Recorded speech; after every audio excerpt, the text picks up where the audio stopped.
los que no saben aún, vamos a tener como corriente marxista internacional una escuela mundial, la Universidad Marxista. Esta Universidad Marxista va a ser una escuela en línea de idea revolucionaria, va a estar bastante buena también. Se va a desarrollar entre el 25 y el 28 de julio. Para los que no se han inscrito, todavía pueden inscribirse en el link que hemos dejado en diversas publicaciones aquí en la página. Entonces ahí los se pueden agregar, ¿no? Va a estar muy bueno, va a ser un evento histórico muy grande, en el sentido de que va a ser uno de los eventos marxistas más grandes de los últimos tiempos, y eso es bastante significativo para nosotros. Ya a la fecha van miles de inscritos de alrededor de 90 países, ¿no? Alrededor del mundo. Entonces va a estar bastante buena. Para nosotros que vivimos en Centroamérica, específicamente en El Salvador, nos va a tocar un poco madrugar para estar en las sesiones. Sin embargo, yo creo que vale totalmente el sacrificio y vale la pena, ¿no? poder hacerlo. Pues bien, vamos a dar inicio ya, camaradas, después de estos anuncios, y vamos a comenzar. Si ven que un poco apacho los ojos, no es porque estoy coqueteando o algo, sino que ando un poco mal de los ojos, así que no es porque me estoy trabando o algo por el estilo.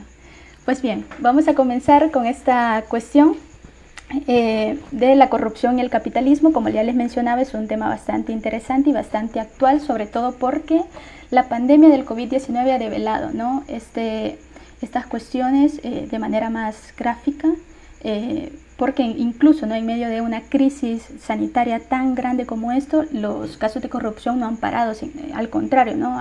Incluso en algunos países se han intensificado. En el caso de El Salvador incluso ha habido, ¿no?, una serie de denuncias que se han suscitado, ¿no?, hechos de corrupción en medio de la pandemia, a través de la compra de insumos médicos o a través de algunos de los contratos que se han realizado, ¿no?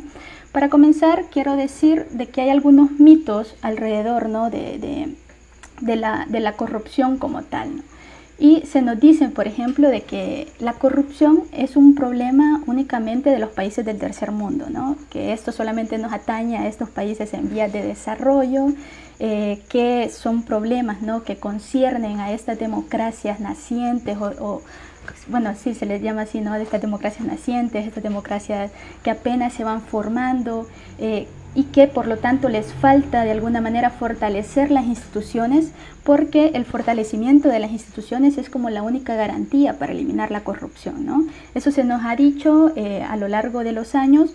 Sin embargo, vamos a tratar como de derribar esos mitos a través de este video en vivo, ¿no? Otro de los mitos, por ejemplo, que es muy común y que tiene al parecer mucha lógica a simple vista, ¿no?, es de que los ricos no son corruptos porque no tienen necesidad de robar, y que por lo tanto elegir, ¿no?, presidentes, por ejemplo, que sean empresarios, elegir a magnates, ¿no?, de grandes corporaciones y demás, pues eso de alguna manera va a garantizar de que estas personas no lleguen a robar a los gobiernos y eso, ¿no? Sin embargo, igual esto en América Latina, particularmente con los últimos gobiernos de algunos empresarios que hemos tenido, pues ha quedado en evidencia que es totalmente falso, ¿no? Que en realidad es un mito que no tiene ningún, digamos, sustento histórico que lo respalde, ¿no?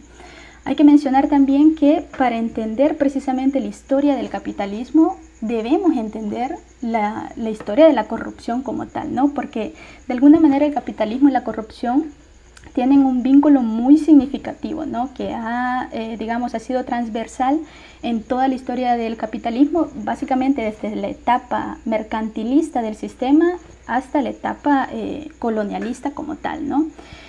Sin embargo, por ejemplo, en la estructura todavía actual del capitalismo, digamos en el capitalismo moderno, si lo queremos ver así, la construcción misma de las organizaciones y de todas las formaciones dentro del sistema se entienden de manera superficial si no tenemos en cuenta el punto de la corrupción como tal, ¿no? Porque la corrupción juega un papel tan importante para el capitalismo como lo juega la represión, como lo juega digamos, la enajenación, las negociaciones y la cooptación de todas estas situaciones, ¿no? Entonces, el capitalismo está como a ese nivel de importancia para entender cómo funciona el sistema capitalista, ¿no? Perdón, la corrupción está a ese nivel de importancia para entender cómo funciona el sistema capitalista, y por lo tanto, cuando hablamos de historia del capitalismo, necesariamente debemos entender la corrupción como tal, ¿no? Pero ¿qué es la corrupción, no? ¿A qué nos referimos cuando hablamos de corrupción? Ya no como un elemento, digamos, vago, como algo que todos tenemos idea, ¿no? Robar, malversar, etcétera y demás, ¿no? Algunos, ¿no? Proponen de que el término de corrupción, digamos, en su sentido un poco más amplio, se refiere a estrategias privadas que van a subvertir los intereses colectivos de determinados grupos, ¿no? De determinadas comunidades, países, etcétera. Y vamos a encontrar casos de corrupción tan antiguos incluso como la propia historia, ¿no? Y aquí hay un punto interesante, porque hay que decir que la corrupción va de la mano con las sociedades divididas en clase, ¿no? Y que ha sido funcional en cada uno de los sistemas históricos, y sin embargo es muchísimo más funcional dentro del capitalismo, ¿no? Adquiere, digamos, un carácter funcional mucho más, digamos, coherente con los propósitos del sistema capitalista como tal, ¿no? Cuando, por ejemplo, si hacemos una revisión así rápida, ¿no? De la historia, incluso en la Biblia ya se habla de estos recaudadores de impuestos, ¿no? Que eran tipos deshonestos, que cobraban impuestos muchísimo más altos de los que la gente podía pagar, ¿no? Habían reyes, por ejemplo, que eran corruptos, o los príncipes, etcétera, etcétera, ¿no? Cuando ya nos situamos en el plano de la historia jurídica, por ejemplo, fue en el derecho griego, donde se abordó el tema de la corrupción por primera vez, ¿no? Y en el derecho romano ya se incluye, ¿no? Como, digamos, un delito tipificado. Para el siglo XVI, ya entrando un poco más, digamos, en la historia, para el siglo XVI, las denuncias, por ejemplo, de Martín Lutero contra la corrupción de la Iglesia Católica, ¿no? Más bien por esta cuestión de la venta de las indulgencias y demás, fueron, ¿no? De alguna manera lo que dio paso al origen de todas estas vertientes protestantes que nosotros conocemos fueron bastante significativas incluso para el desarrollo del capitalismo, etcétera, etcétera, ¿no? Entonces debemos entender algo, ¿no? De que la corrupción ha estado siempre muy asociada a las estrategias de poder en los diferentes estadios de la historia, ¿no? Obviamente esto hace que en cualquier época, en cualquier lugar, denunciar la corrupción haya sido un problema bastante difícil, ¿no? Porque incluso tener claridad sobre dónde empezaba y dónde terminaba la corrupción, precisamente por esta cuestión de que se adaptaba, ¿no? O se asociaba a las estrategias de poder, digamos, legales o aceptadas en la sociedad, ¿no?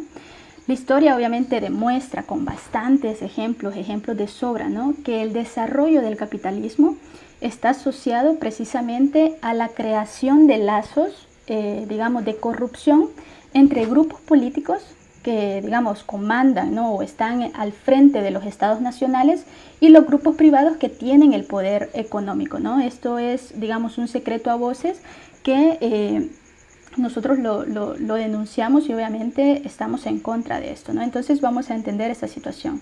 Dentro, digamos, del capitalismo, la corrupción, ¿no? Está asociada precisamente a lazos que se dan, ¿no? Entre estos grupos políticos que ostentan el poder de los estados nacionales a través de los gobiernos, de las asambleas o de los congresos, a través del órgano judicial, y los grupos privados, ¿no? Que tienen el poder, o que ostentan el poder económico de las sociedades, ¿no? Para hacer, por ejemplo, un repaso, como les mencionaba, ¿no? Uno de los mitos que existe es de que solamente hay corrupción en los países tercermundistas, ¿no? Sin embargo, por ejemplo, un repaso en la historia nos lleva, por ejemplo, a situarnos en la historia de Inglaterra, ¿no? En la acumulación primitiva, ¿no? Del capital en Inglaterra, donde, por ejemplo, el negocio del tráfico de los esclavos hacia el Nuevo Mundo fue fundamental para este proceso de acumulación primitiva del capitalismo en este país, ¿no? Y la rentabilidad que tenía, por ejemplo, el negocio del tráfico de esclavos, ¿no? En este país amplió la corrupción a niveles no vistos anteriormente, ¿no? Amplió la corrupción hasta el sistema, digamos, político británico, a través, por ejemplo, de la compra de escaños, ¿no? En los parlamentos, y también garantizando, por ejemplo, que garantizando algunos títulos de nobleza para los comerciantes de esclavos, ¿no? Igualmente, por ejemplo, el ascenso de Estados Unidos como potencia capitalista también está ligado a grandes actos de corrupción. Solo para ponerles un ejemplo, en 1887 hubo una huelga, ¿no?, de los trabajadores ferroviarios, y los dueños de los ferrocarriles, ¿no?, que habían apoyado al presidente en turno fueron recompensados con las tropas del ejército estadounidense para reprimir a los huelguistas, ¿no? Y esto pues dejó decenas de muertos en esa ocasión, ¿no? Igual, obviamente, han habido, ¿no?, a partir de todas estas estrategias expansionistas del imperialismo estadounidense, prácticas sumamente corruptas que se han obviamente generalizado entre los diferentes segmentos del sector público de este país, ¿no? Dentro de la corrupción están, por ejemplo, los congresistas, los presidentes, ¿no?, de la República, miembros de la Fuerza Armada, que a menudo son recompensados por las empresas de manera financiera, ¿no? Por ejemplo, en 1954, el que era para ese entonces el director general de la CIA y que también era accionista, por ejemplo, de la United Fruit Company, patrocinó con recursos públicos un golpe de Estado en Guatemala, ¿no? En ese entonces se derrocó precisamente al presidente Jacobo Arbenz por haber implantado una reforma agraria que no era ni siquiera que era la gran reforma. Sin embargo, sí que era perjudicial, digamos, para los intereses de la empresa, ¿no?, de la United Fruit Company. Entonces, por ejemplo, este caso en específico, por ejemplo, tuvo como consecuencia el genocidio de más de 200.000 guatemaltecos, ¿no? La mayoría de ellos eran indígenas y obviamente, ¿no?, siguieron sucediendo intervenciones similares pagadas con fondos públicos a lo largo de otros gobiernos, ¿no?, de la región, es decir, de Latinoamérica, de Centroamérica, etc. Y si nos venimos, digamos, un poco más a nuestros tiempos, la guerra contra Irak, ¿no?, siguió de alguna manera un mismo sentido en el caso, ¿no?, en el caso particular, ¿no?, de que para atender algunos intereses de empresas petroleras estadounidenses, obviamente había, ¿no?, razón de intervención en este país, y obviamente se hacía con dinero público, ¿no? En aquel entonces, por ejemplo, el vicepresidente de Estados Unidos, Dick Cheney, si no me equivoco, tenía, ¿no?, participación en las empresas petroleras estadounidenses que tenían intereses en los petróleos de Irak, ¿no? Igual, por ejemplo, otro caso que fue bastante significativo en la historia fue a principios de los años 90, hubo una operación que se denominó Manos Limpias, que fue conducido, ¿no?, por la justicia italiana, ¿no? Esto reveló algo bien interesante, porque reveló el esquema de corrupción que se había utilizado durante los últimos tiempos, ¿no?, para poder malversar fondos y demás, y para poder dar concesiones a ciertos grupos, favorecer a ciertos capitalistas, etcétera, etcétera. En esta operación, por ejemplo, estuvieron implicados empresarios, agentes públicos, políticos, en prácticas de corrupción que tenían que ver sobre todo con la licitación, ¿no?, y los contratos en obras públicas. Obviamente hubieron, si no me equivoco, más de 6.000 personas investigadas solamente por esa investigación. Esto incluía a 4 ex primer ministros de Italia, ¿no? Y la clase de política obviamente se vio muy desprestigiada en aquel momento. Hubieron más de 1.000 encarcelamientos y demás, ¿no? Esto abrió de alguna manera las puertas, ¿no?, para el ascenso de un magnate que se suponía no iba a ser corrupto y demás. Estoy hablando de Silvio Berlusconi, que más tarde obviamente se comprobó de que no, el hecho de tener dinero este tipo no significaba que iba a gobernar con transparencia, con honestidad y todo lo demás. Más tarde obviamente fue condenado, ¿no? Y sabemos la historia, que fue condenado por la compra de servicios sexuales a una menor y por haber sobornado a un senador, ¿no? Entonces, todas estas situaciones nos llevan al punto, ¿no? y a la tesis que vengo diciendo desde hace un ratito, que es precisamente que la corrupción es funcional al capitalismo, ¿no? Si bien es cierto, la corrupción ha existido básicamente desde que existe la sociedad dividida en clases para garantizar, digamos, la explotación de un grupo minoritario sobre un grupo mayoritario. Sin embargo, en el capitalismo, la corrupción, digamos, que gana un significado o un sentido distinto y funcional, ¿no? Por ejemplo, estos movimientos de concentración y centralización del capital ha ido, ¿no?, acompañado obviamente de casos de corrupción emblemáticos como los que ya mencionaba hace un momento, ¿no? Esto ha estado también vinculado sobre todo a estas estrategias de competencia, ¿no?, entre empresas que tienen gran reputación internacional, obviamente, ¿no? Esta, digamos, competencia, ¿no?, esta intensificación que se da dentro del capitalismo de competencia entre empresas y demás, lleva obviamente a la multiplicación de algunas prácticas, digamos, nocivas, si lo queremos llamar así, de subordinación de los intereses generales de la sociedad a los intereses, digamos, particulares del capitalismo, ¿no?, del capital como tal. Entonces, obviamente, ¿no?, por ejemplo, si en nuestros tiempos la única medida a ser considerada es el beneficio, es la ganancia de las grandes empresas, es el pago de los dividendos a los grandes accionistas y demás, obviamente no va a haber límites, por ejemplo, para los gerentes, ¿no?, los CEOs de las empresas, para poder, digamos, planear, ¿no?, grandes cuestiones digámoslo así, de corrupción, ¿no? Luego tenemos, ¿no?, que con el avance del neoliberalismo y, digamos, la intensificación de la globalización comercial, la globalización financiera y demás, hubo un proceso, llamémoslo de esta manera, un proceso donde hubieron muchas presiones sobre los gobiernos nacionales, principalmente los gobiernos nacionales de la periferia, ¿no?, los gobiernos nacionales tercermundistas y demás, ¿no? La presión era para que se flexibilizara, por ejemplo, la protección y la regulación de sus respectivos mercados internos, ¿no? Es decir, hacer esta cuestión del libre mercado más flexible a través, obviamente, de algunas leyes y demás. Obviamente esto lo hacían, ¿no?, era como una especie de amenaza a partir de que si no lo hacían, pues quedaban excluidos de alguna manera de las grandes cadenas globales de valor que se estaban formando, ¿no? Y que de alguna manera son las que ahora dictan precisamente esta nueva división internacional del trabajo y demás, ¿no? Obviamente, ¿no?, ante esta enorme presión de las corporaciones, las instituciones públicas, digamos, de regulación y de control que tenían los estados nacionales, ¿no?, y demás, fueron de alguna manera transformándose en objetos de negociación, ¿no? Algunas veces obviamente explícitas, otras veces no tanto, ¿no?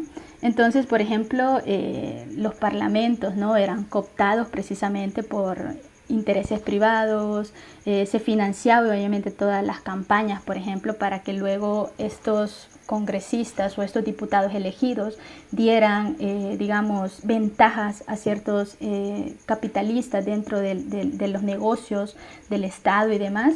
Y esto pues de manera bien explícita, pero otras veces, como mencionaba, de manera un poco más bien ilícita, ¿no?, por medio de la corrupción, obviamente una corrupción directa a los funcionarios públicos como tal, ¿no? Otra de los, digámoslo así, de los mecanismos más grandes que ocupa el capitalismo actualmente para perpetuar la corrupción es, por ejemplo, la evasión de las divisas, ¿no?, la evasión de los impuestos y demás. Y, por ejemplo, el poder, ¿no?, digamos, el poder corruptor que tiene el dinero se hace presente, ¿no?, en estas estrategias de evasión de impuestos, ¿no?, que se han generalizado en los últimos años, básicamente que en todo el planeta, ¿no? Las últimas décadas han sido testigos de la creación, ¿no?, de estas cuestiones de los paraísos fiscales, de los offshores, que han salido involucrados personas que nosotros ni siquiera hubiésemos pensado, ¿no? Por ejemplo, aquí en El Salvador, cuando cuando se revelaron, por ejemplo, los Panama Papers, ¿no? Habían muchos, digamos, políticos, funcionarios públicos involucrados, ¿no?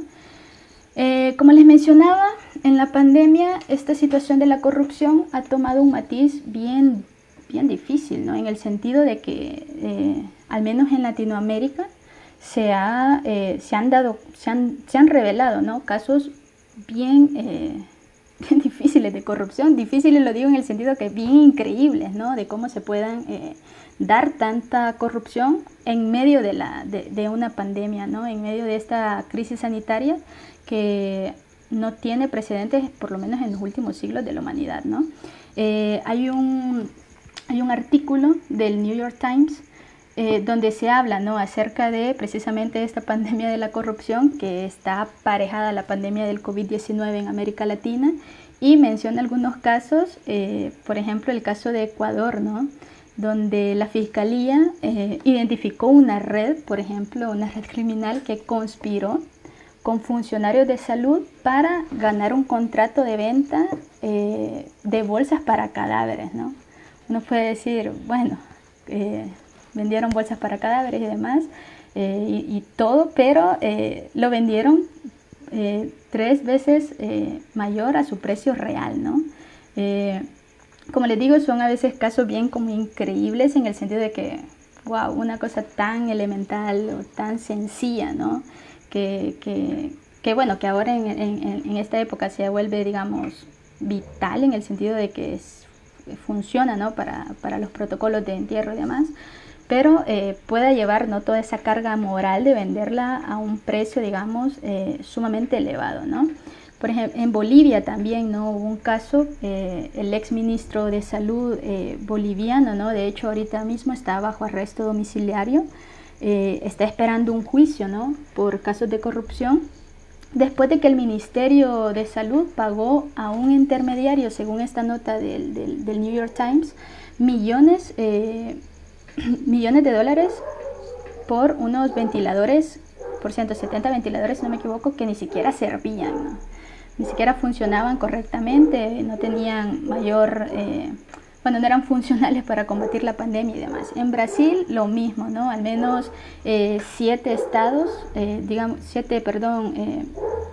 funcionarios gubernamentales están siendo investigados, ¿no? Por haber malversado alrededor de 200 millones de dólares con fondos públicos precisamente durante la crisis, ¿no? Lo mismo está pasando, por ejemplo, en Perú, en Colombia, etcétera. Y El Salvador no se queda atrás, ¿no? A inicios, por ejemplo, del mes pasado, de junio, se dio a conocer, por ejemplo, contrataciones del MOP, que más bien el MOP, el Ministerio de Obras Públicas, había contratado, ¿no? A una empresa para esta cuestión del Hospital El Salvador, para crear los cimientos del Hospital El Salvador, del edificio de 3 niveles que va a existir supuestamente. Que había contratado una oferta 1.1 millones más elevada que otra, ¿no?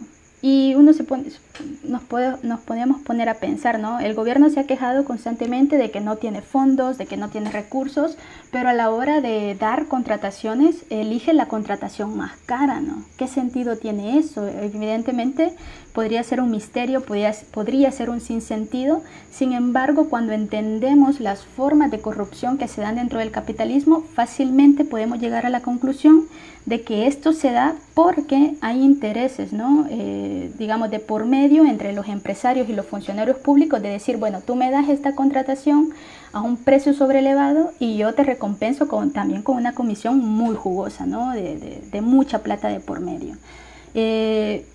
Así han habido muchas denuncias por corrupción. La más mediática, la que más se mediatizó, fue obviamente esta denuncia del ex presidente del FONAES, del Fondo Ambiental de El Salvador, Coqui Aguilar, que había vendido, ¿no? insumos de protectores faciales al gobierno, siendo un funcionario público, lo cual viola no solamente la LACAP, sino también la ley de ética gubernamental, ¿no?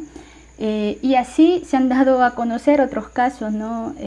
Otro que no está totalmente relacionado con la pandemia o que no se da en el marco de la pandemia, ¿no? Pero que tiene que ver con corrupción dentro del gobierno salvadoreño, es la denuncia de nepotismo, ¿no? De esta señora, que se me ha olvidado el nombre ahorita, Carolina, algo así, que tiene básicamente a todos sus hermanos trabajando en diversas instituciones del gobierno, ¿no? Y una de sus hermanas fue beneficiaria, ¿no? De un préstamo con Bandesal y demás.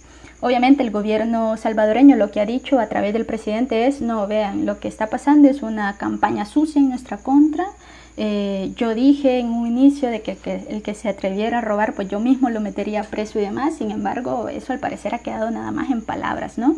Y así yo no dudaría que se sigan, digamos, dando o sacando a la luz muchísimos más casos de corrupción. Y bueno, estos tipos como por ejemplo Fran Alaví o Romeo Herrera, el ministro de Salud y de Obras Públicas, terminarán en la cárcel precisamente por esto, ¿no? Pero bien, eso digamos a manera de ejemplo, ¿no? A manera de cómo se ha dado la corrupción en medio de la pandemia, ¿no?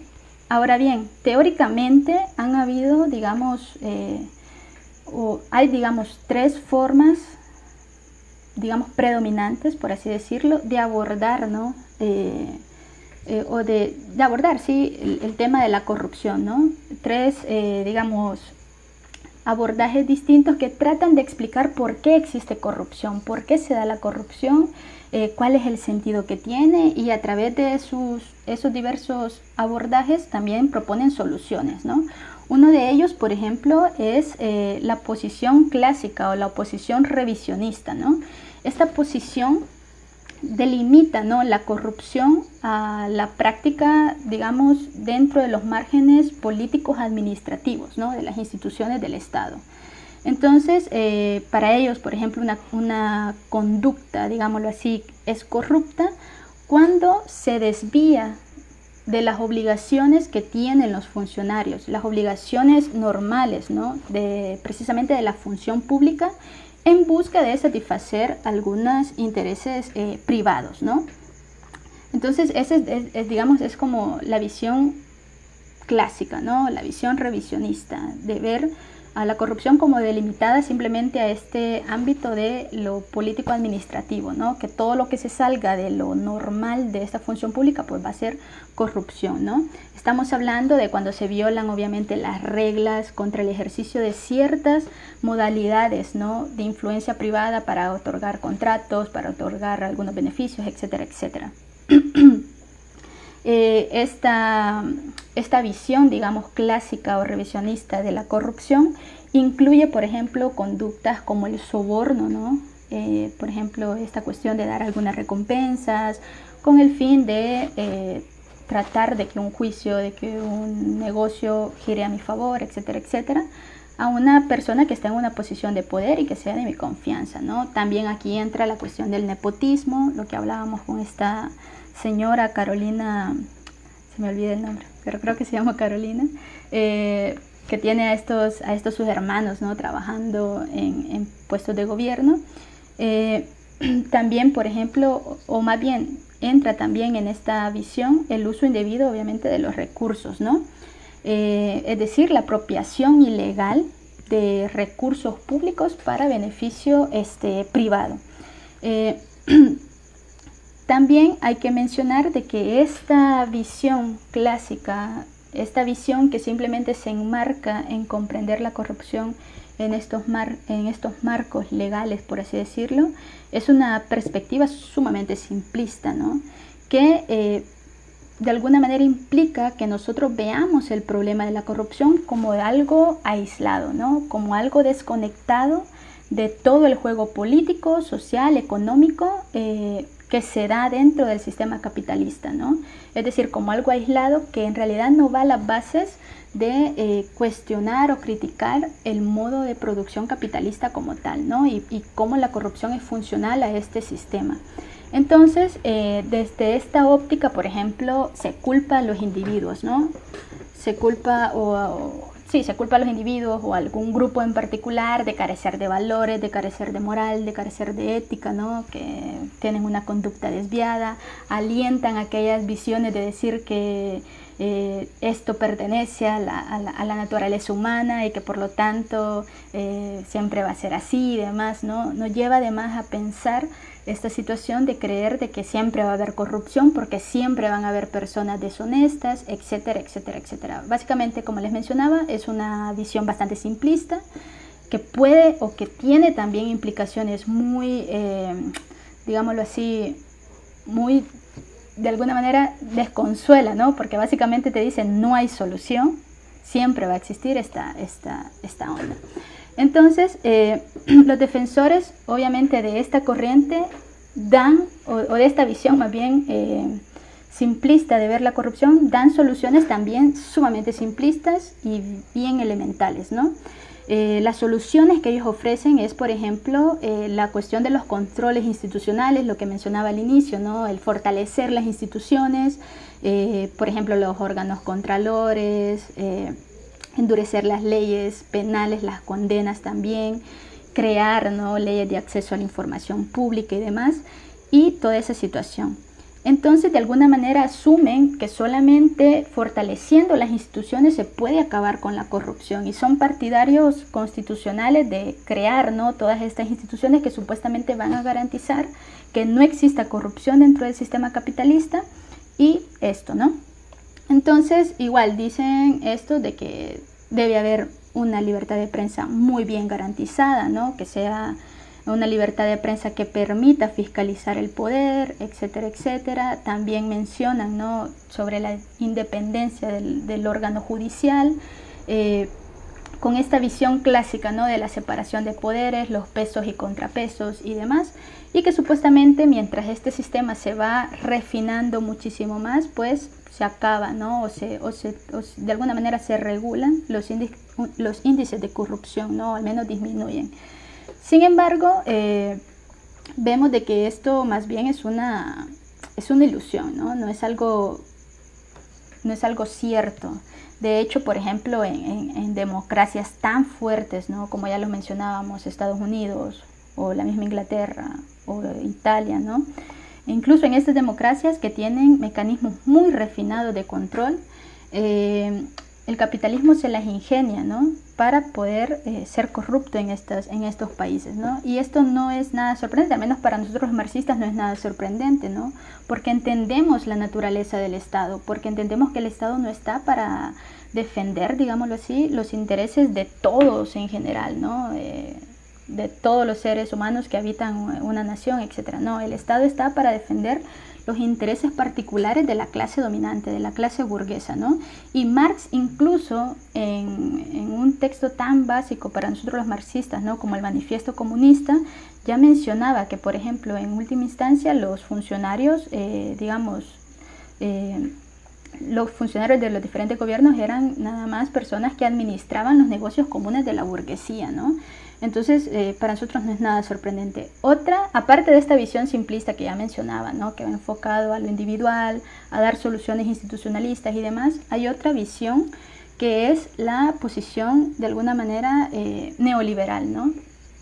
Esta, obviamente, posición neoliberal, una posición típicamente burguesa, el fenómeno, digamos, de la corrupción se nos presenta como una práctica muy difícil, digámoslo así, de delimitar, ¿no? de decir dónde comienza y dónde acaba.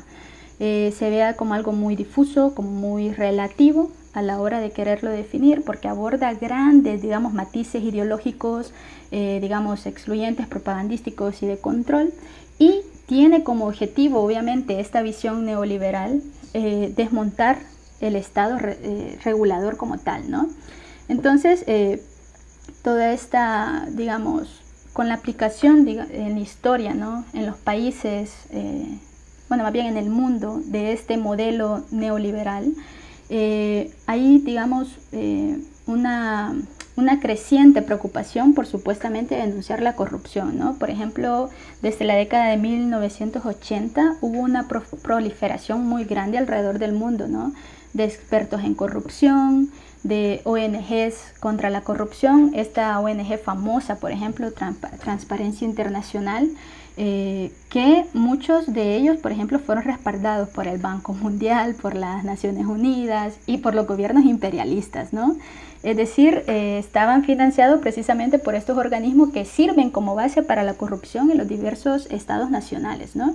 Igual, desde la academia, por ejemplo, salieron varios defensores de los derechos humanos, etcétera, etcétera. En la sociedad civil, en las últimas décadas, ¿no?, han incrementado exorbitantemente estas organizaciones no gubernamentales, ¿no?, que se ocupan de la corrupción, ¿no? Aquí en El Salvador tenemos a varias instituciones que tratan, ¿no?, de ser un ente contralor en la sociedad del poder, digamos, del Estado, ¿no?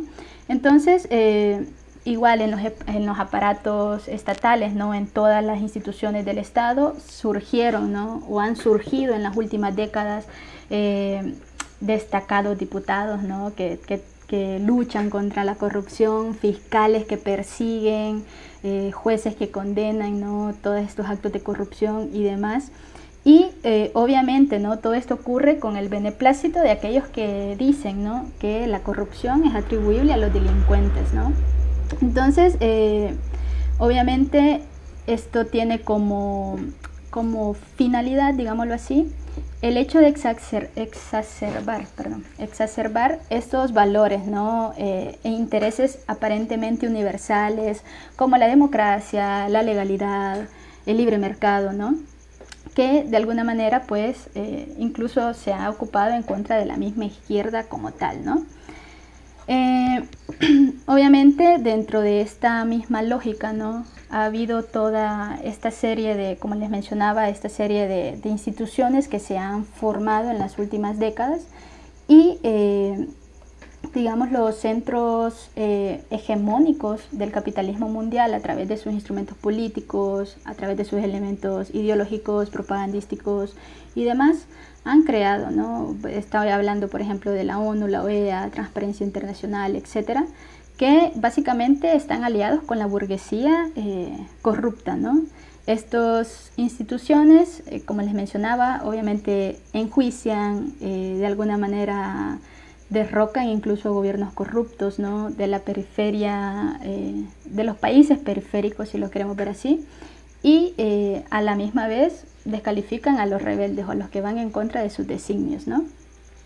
Entonces, toda esta situación obviamente nos da una pauta, ¿no? Esta manera de ver la corrupción como tal nos da una pauta de cómo el capitalismo pretende acabar con esto, pero no en favor de los intereses comunes, sino más bien en función de sus intereses particulares, ¿no?, para perpetuarse, para darle digamos, al sistema burgués, al sistema de democracia burguesa como tal, una aparente imagen de imparcialidad, una aparente imagen de luchar contra lo que está mal y con eso quieren obviamente desviar nuestra atención, ¿no? Sin embargo, para nosotros los marxistas, y esta es como la tercera manera de abordar el problema, ¿no?, desde la visión revolucionaria, desde la visión marxista, para nosotros el fenómeno de la corrupción como tal, es algo inherente al sistema capitalista, ¿no?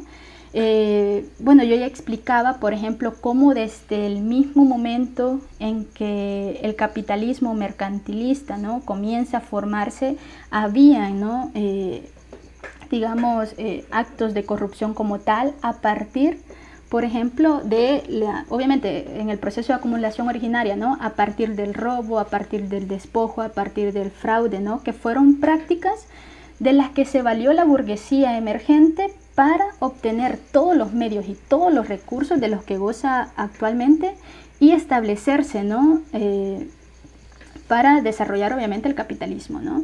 Entonces, obviamente, hechos históricos como el desalojo de tierras a los habitantes, ¿no?, originarios de ciertos lugares, etcétera, a los pequeños parceleros, a los pequeños terratenientes y demás, ¿no?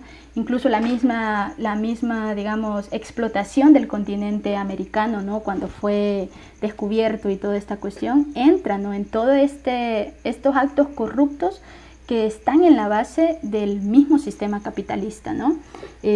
Igual, por ejemplo, toda esta situación de la caza de humanos en África, ¿no? Para la venta como esclavos y demás, y llegamos, ¿no? Definitivamente a la explotación de la mano de obra en la fábrica, que es una forma de corrupción, de robo, que básicamente es legal, ¿no? Es legal, está naturalizada como tal y eso, ¿no?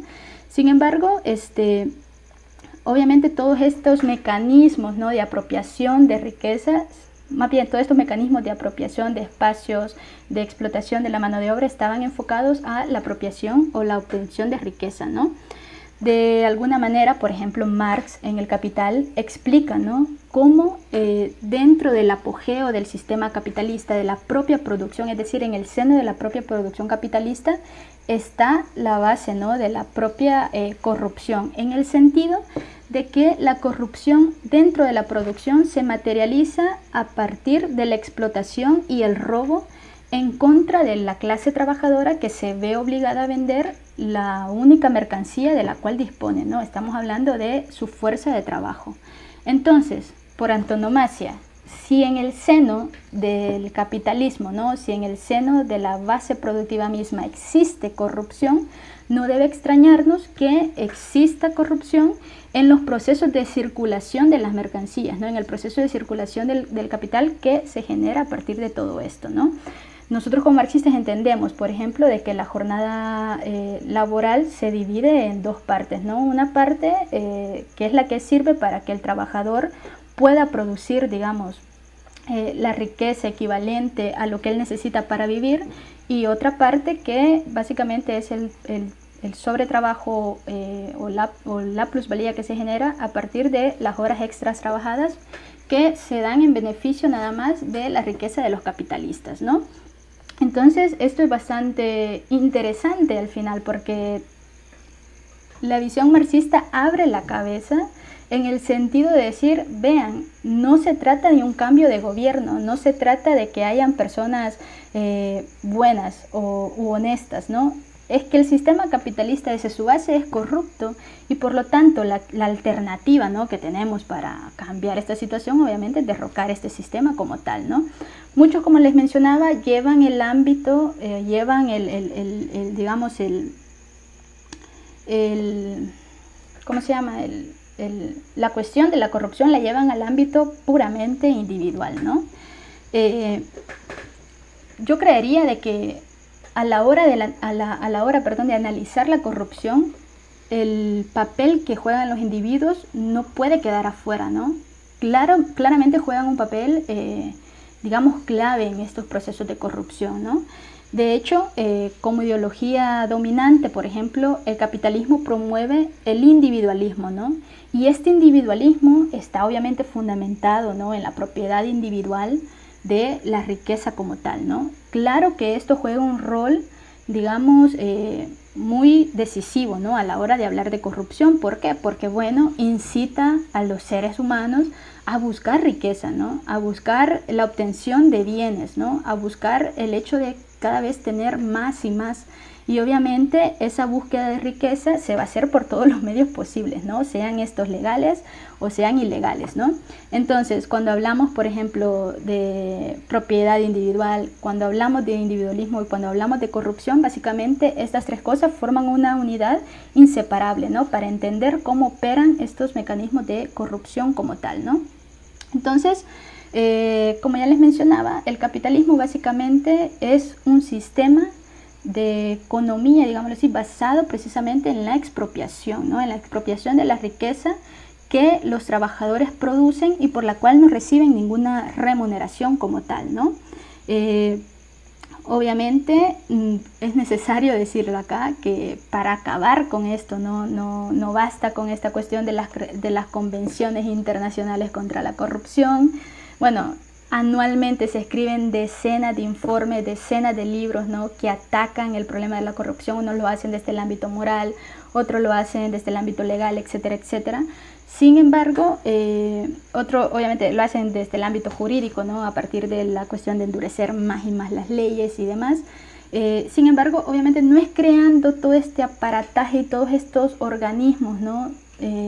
Digamos que procuran la ética y la transparencia, que se pondrá en realidad un paro a esta práctica corrupta o a las prácticas corruptas dentro del sistema capitalista, ¿no?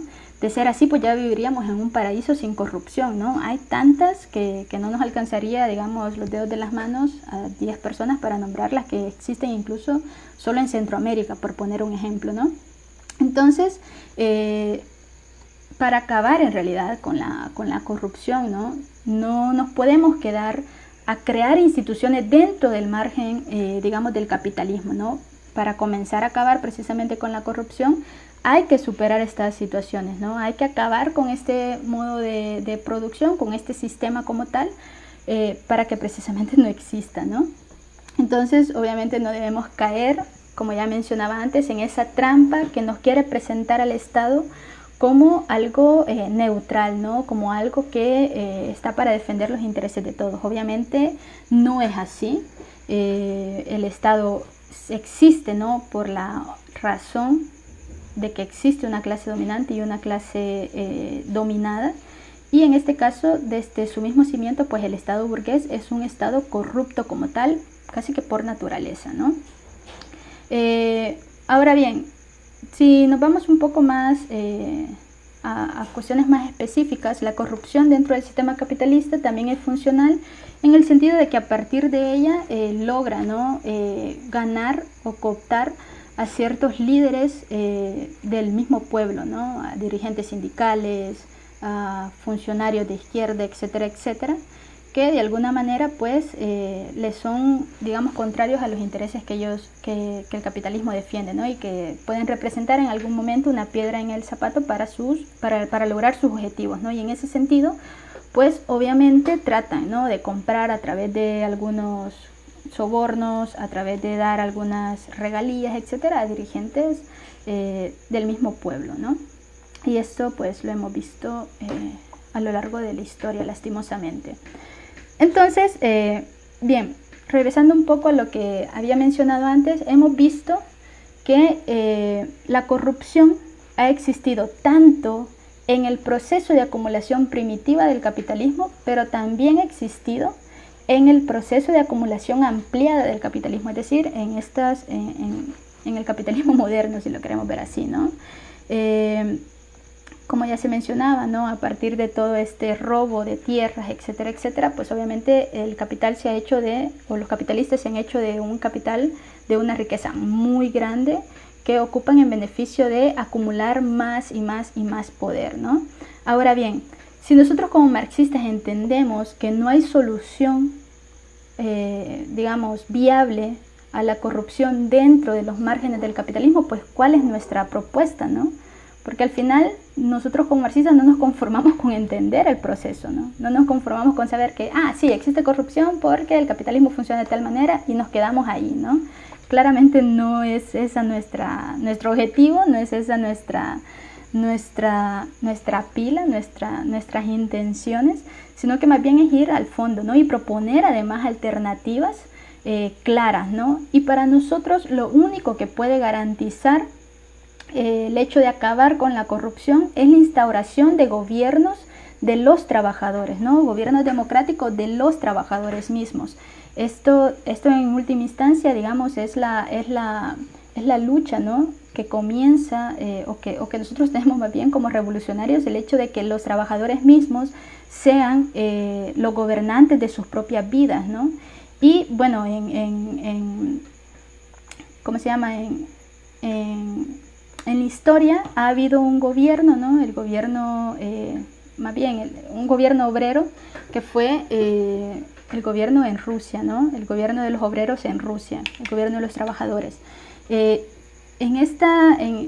Desde que se instauró, por ejemplo, el gobierno obrero en Rusia, Lenin lo que dijo fue de que se debían poner algunas condiciones, ¿no? Para evitar precisamente el hecho de la corrupción y cosas así.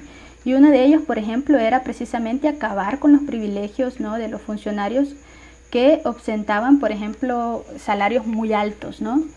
Y en ese sentido, por ejemplo, mencionaba que un funcionario no debía ganar más del salario de un obrero cualificado, ¿no? Esto de alguna manera iba a llevar a la conclusión de que no se iba a permitir que una persona acumulara ganancias a partir de, digamos, de su función dentro de este gobierno como tal, ¿no? Además, mencionaba, ¿no? En el libro, ¿no? Creo que es el del Estado de la Revolución, mencionaba que otro de los mecanismos para evitar precisamente de que los funcionarios se corrompieran y demás, los funcionarios del pueblo, ¿no? Se corrompieran y demás, era poner el principio de revocabilidad, ¿no? Que un funcionario fuera revocable en cualquier momento por, digamos, por las personas que lo habían elegido, y de esa manera pues evitar que se enriqueciera y cuestiones así, ¿no? Un gobierno de los trabajadores, como mencionaba, es la única garantía que nosotros como clase trabajadora tenemos de que los recursos del pueblo, de que la riqueza que existe en la sociedad va a ser, digamos, implementada o va a ser utilizada para satisfacer las necesidades de todos y de todas, y no simplemente los intereses de un grupúsculo minoritario, ¿no? Esto es así porque obviamente un Estado de los trabajadores quita, ¿no?, de en medio esta situación de las ganancias individuales y más bien aboga por una cuestión colectiva, ¿no?, de la sociedad en su conjunto como tal. Por tanto, compañeros y compañeras, esa es la conclusión a la que llegamos, ¿no? No hay salida, o más bien, no hay una manera de acabar con la corrupción dentro del sistema capitalista. Como hemos visto, la corrupción no simplemente se da en países del tercer mundo, se da básicamente en todos los gobiernos burgueses que existen alrededor del mundo. No es que refinando las instituciones democráticas burguesas este problema se va a acabar. No es que si llegan personas ricas al gobierno esta situación no va a ocurrir de ninguna manera, ¿no? Porque la corrupción es inherente al sistema capitalista, por lo que ya explicaba antes. Entonces la única manera de solucionar toda esta situación y de eliminar de una vez por todas la corrupción como práctica nefasta, ¿no?, en nuestra sociedad, es precisamente luchando por derrotar o por derribar el sistema capitalista imperante y sustituyéndolo, ¿no?, por un sistema socialista que implica, ¿no?, el gobierno de los trabajadores, el gobierno de la clase trabajadora en beneficio de todos y todas. Pues bien, eso, camaradas. Siempre que grabo termino sin voz, pero bueno. No sé si hay comentarios o algo. Si no, pues muchas gracias por haber escuchado esta ponencia, esta explicación, y nos vemos el próximo miércoles con otra transmisión en vivo. Va a estar otro compañero transmitiendo, esperamos que puedan unirse y demás. Y bueno, ha sido todo de mi parte. Muchos saludos a Daniela, a Marco Tulio, a Kian Bell desde Canadá, a Panis también desde Canadá. Un saludo, camaradas. Carolina Recinos, es cierto, así se llama. Uy, se me empañaron los lentes. Y bueno, a Cristian, muchas gracias por estar acá. Cristian dice que tiene una pregunta. No sé si ya la tenés elaborada o algo. Pero bueno. Bien, eso sería por nuestra parte, compañeros y compañeras. Gracias por haber estado acá. Como les mencionaba al inicio del video les mencionaba de que estamos teniendo los círculos de discusión centroamericanos, pueden unirse. Nosotros como marxistas, nuestra intención obviamente es luchar contra el sistema capitalista, pero no lo hacemos o no lo decimos en abstracto, sino que nos organizamos precisamente para poder lograr este objetivo, ¿no? Y actualmente nos estamos reuniendo en línea como Bloque Popular Juvenil. Tenemos a disposición varios grupos de base donde ustedes se pueden integrar. Pueden inscribirnos a la página, a esta página del Bloque Popular Juvenil, dejarnos un mensaje. Nos interesa también que ustedes puedan militar con nosotros y que podamos, ¿no?, hacer crecer las ideas del marxismo a nivel nacional y a nivel internacional, ¿no? Para eso también estamos dentro de la Corriente Marxista Internacional, que es básicamente la organización marxista más grande del mundo, ¿no? Igual la invitación para la Escuela Mundial está abierta, pueden inscribirse aún. Se va a hacer entre el 25 y el 28 de julio. Estamos a tiempo también para prepararnos y todo.